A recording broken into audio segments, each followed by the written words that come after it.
morning, everyone, and thank you very much for joining us. I stand with the men and women behind me to reaffirm our commitment to making sure that everybody in the community knows that the District Attorney's Office and the members of law enforcement, the members of government, the members of the community are standing against hate. As the District Attorney here in Albany County, it's my priority to make sure that members of our community feel safe in their homes, safe in their places of worship, safe on the street as they walk to and from.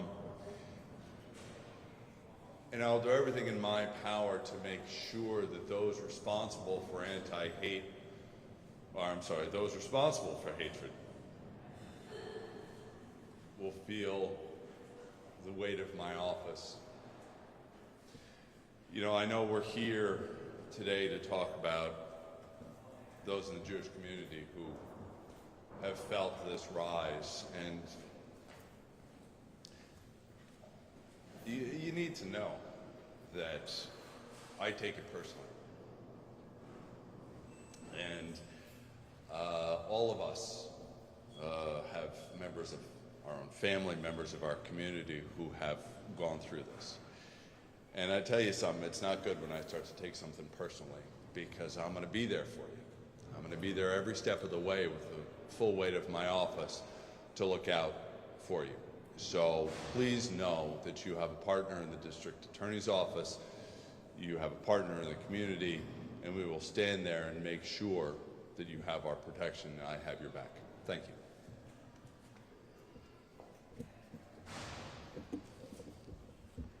Good morning.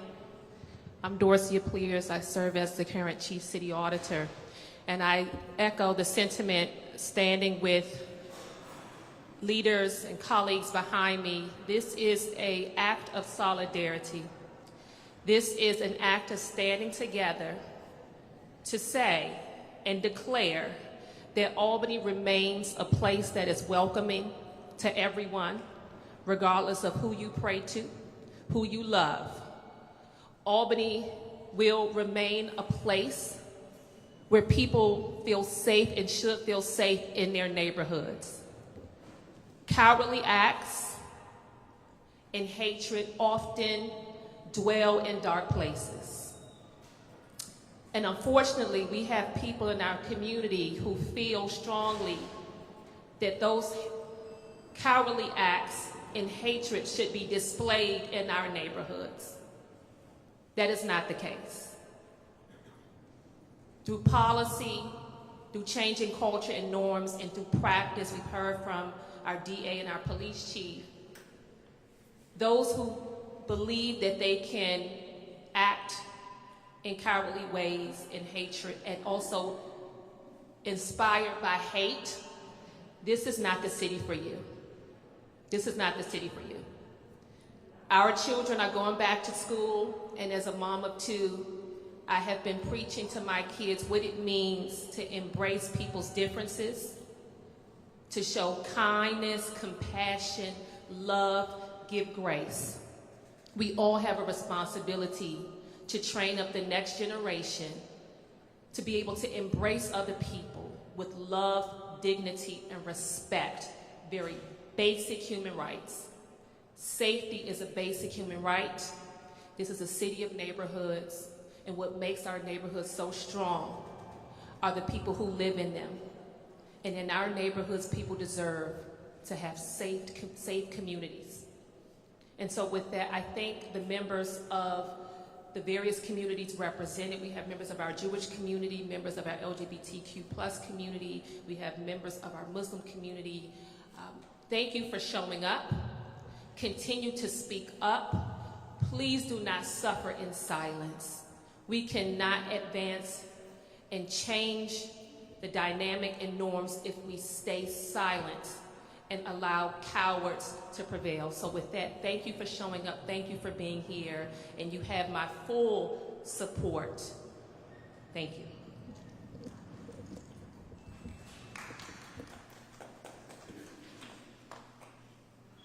Sorry, I didn't see the list in advance. I'm Pat Fahey, Senator Pat Fahey. I'm so pleased to be here today to join so many colleagues and so many members, distinguished members of the community. I need to give a special shout out. Rabbi Rubin just walked in, and to me, Rabbi Rubin has always been the epitome of somebody who has worked to make this a welcoming community and has always stood for so much. So it's wonderful to see him as a beacon of somebody who has talked about our shared humanity. And our city auditor just mentioned the schools reopening, and I was just at an event early this morning with a former school board member, and the schools are very much on my mind. And there was another former school board member who used to say many years ago, if we only focus on our differences, we will not get to our similarities and what binds us and our shared humanity, our shared commonness. And so I am proud to stand here to call out hate. It does not solve anything. It does not solve crimes. It does not bring us further together. If anything, it divides us. I too share the horror of October 7th, and I know so much of this relates to Israel and the Middle East. I've shared the horror of October 7th, and every day since then, we all pray for peace. I pray for it every day. We all stand in horror at the mass starvation and the war crimes. Just yesterday, I saw that Jerry Nadler, our esteemed congressman, is retiring, and I think he will be a voice who will be missed. Somebody who has been on the front lines and continued to advocate every day for the return of the hostages, which now seem to be almost a secondary issue. So yes, we need peace. Yes, we need to solve so many issues, but whether it is hate crimes of Islamophobia or any form of Jewish hatred, LGBTQ, anything, it is just not acceptable. It's not who we are. It will not bring us closer, and it will not solve anything. So as I see that such an amazing voice of peace and more, Jerry Nadler is stepping down. He's on my mind as somebody who I think will be lost in this community, and I thank you all for joining us here, and we really pray for a calm and peaceful start to the school year for all of our youth, whether elementary, secondary, or higher ed. Thank you.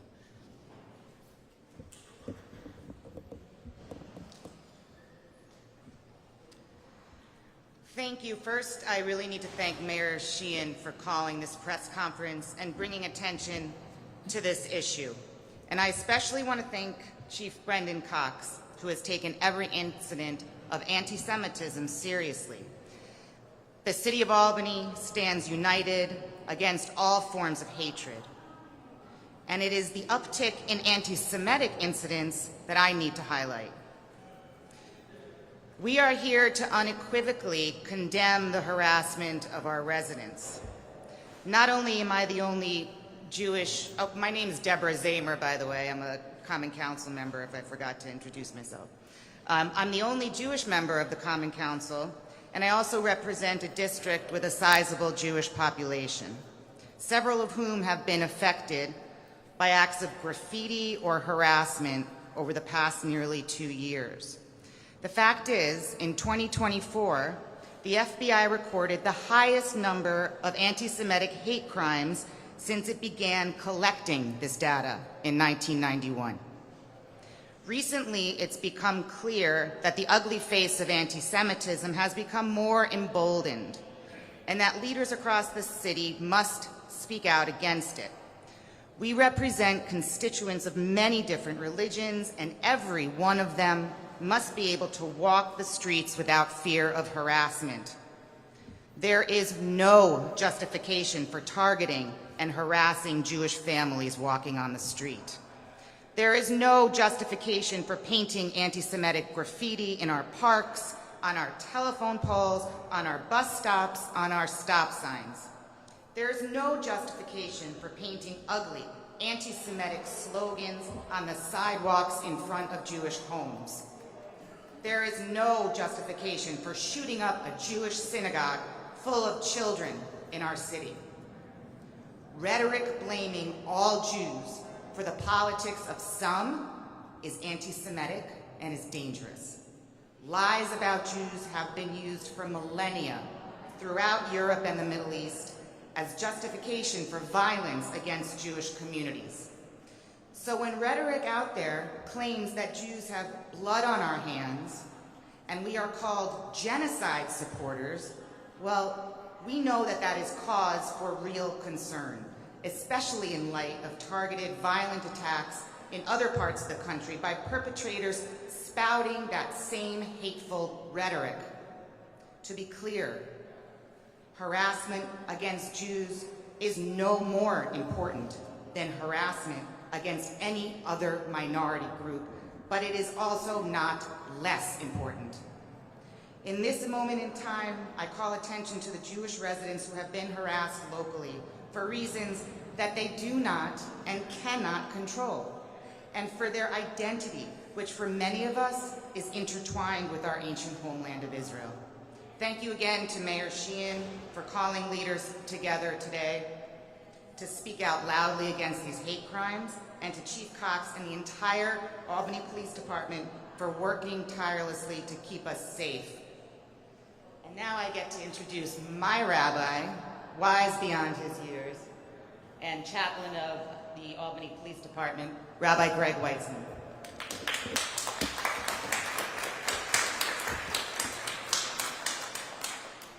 So as well, thank you very much to Mayor Sheehan for calling us together, and thank you to Councilmember Zamer for your powerful words and, of course, your courage over these last number of years to bring forth not just issues of rising anti-Semitism, but to really be a beacon of justice in a time of darkness. And while I stand here today as rabbi and as chaplain, in both roles, I see how deeply people long to feel safe in their homes. People long to feel safe in their places of worship and on our city streets. That longing is universal. When members of the Jewish community are harassed with graffiti, shouted at on sidewalks, or made to fear gathering in their synagogues, it wounds not only the Jewish community, it wounds the entire city. Hatred of one group is never contained. It corrodes the bonds of trust that all of us depend on. Our Jewish tradition teaches us that every person is created b'tselem Elohim, in the image of God.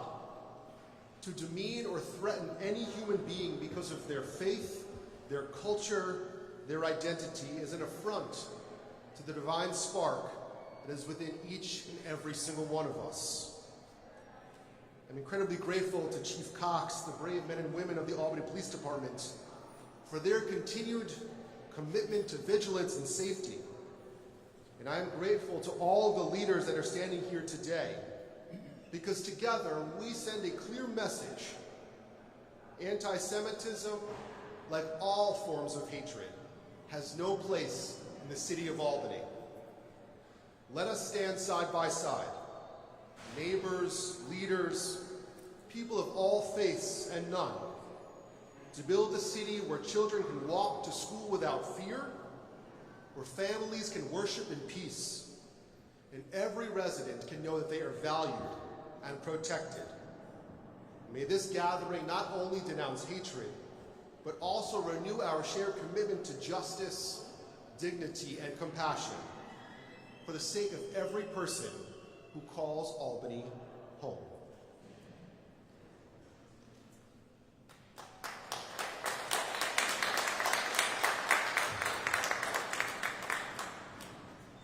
So I attended a program, mayors from across the country were invited to stand up against anti-Semitism back in December. And it was an incredibly enlightening experience. And one of the things that was stressed is that our dark history tells us that it starts with the Jews. Discrimination, anti-Semitism is often the first, but it is never the last. And members of the LGBTQ community know that as well. And so as we see this increase in people feeling emboldened to trample on the rights of others, we need to stand together in solidarity. And as we came together as mayors of every background, color, religion, belief system to see us come together and realize how important this was truly empowering. And that's why I'm so grateful that Tandra Lagrone, who is the CEO of In Our Own Voices, has joined us as well. Tandra?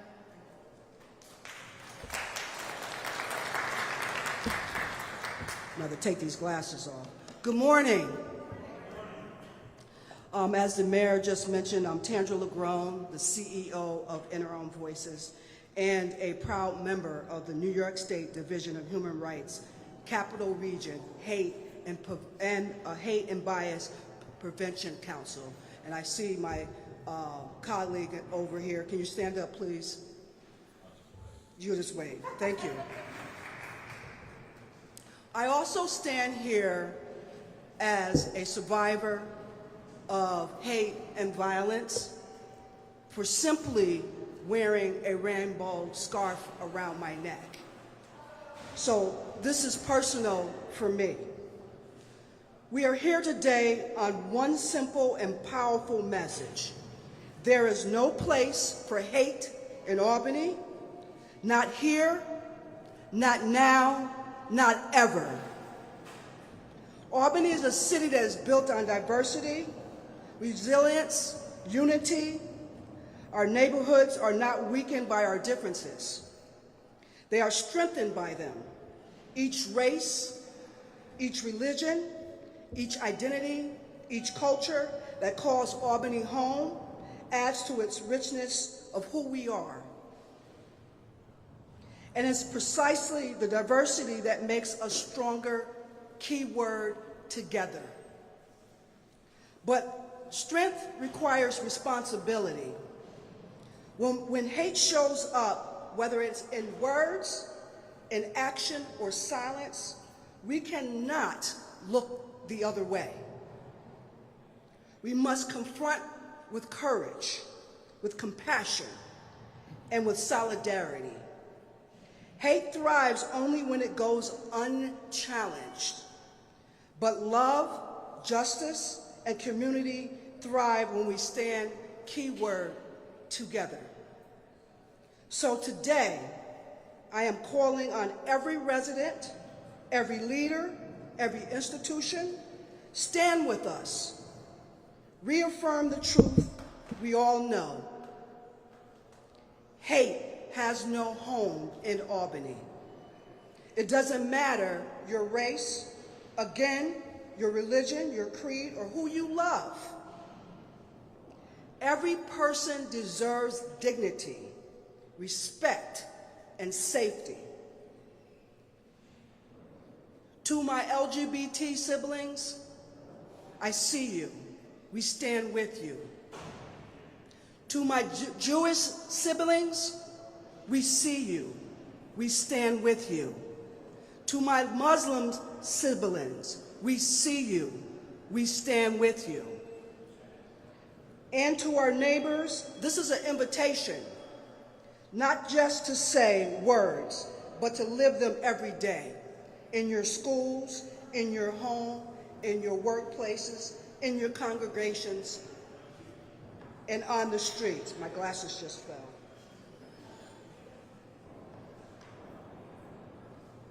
More importantly, when hate or bias occurs, we must not be silent. We must call it out. If you witness or experience hate, report it. In Our Own Voices is the home outside of New York City to one of the only LGBT Capital Region anti-violence project. And we're located on Lark Street. Again, if you witness, report it. We know that through the Division of Human Rights, Hate and Bias Prevention, that it's going underreported. We know that that hotline is not being utilized to its capacity. So I call on you, together, let's hold accountability and protect our community. Keyword, our community. We stand together because division is not our future. Unity is. Justice is. Love is. So let's keep moving forward together as one Albany, because this city belongs to us, and there's no place for hate here, never, ever. Thank you. Thank you.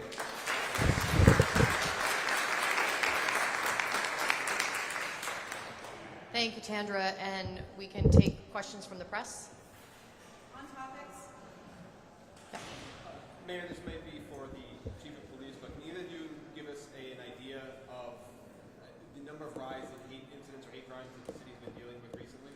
So the chief can speak to the number of reported. I wanted to call this press conference because there are, as Tandra alluded to, this is underreported, and I wanted to bring attention to it to ensure that particularly members of the Jewish community know that they should call, that they need to call and let us know when they experience these types of horrific actions and unacceptable actions. You know, I think that our LGBTQ community has done a great job of stressing the importance of reporting hate crimes and reporting incidents when they have been singled out because of their LGBTQ status. But we wanted to ensure that we particularly focused on members of the Jewish community because, again, I've been surprised when there has been a crime reported to then hear from members of the community about 2, 3, 4 other incidents that individuals experienced that they didn't report. Chief? So first of all, I agree with the mayor that this is something that's very underreported, which is one of the reasons why I'm very happy the mayor called us today. So for 2024, we had 13 reported hate-related crimes. For 2025 to date, we have 8. We obviously are not through this year. Over the past couple of months, it feels like we definitely have an increase in those numbers and the increase in the severity of those crimes. What we've also received over the past couple of months is, especially through a lot of open communication, is communication from many of the people that stand behind us of, hey, I heard something happened in this neighborhood, can we look into it? And what we wind up having to do is kind of backtrack to try to get information, and we're kind of behind the 8 ball trying to figure out what's happening. So that's why I implore everybody, if you think something happened to you, if you heard something get yelled at you, whatever it might be, give us a call so we can look into it and we can figure out what the veracity of that is and where we can go from there.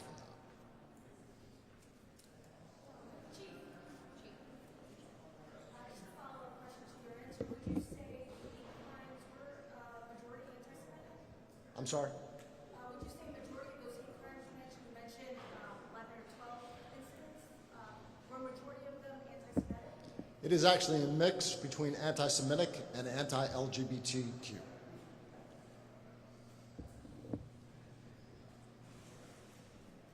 Any off topics? We'll do those separately. Thank you, guys. Thank you.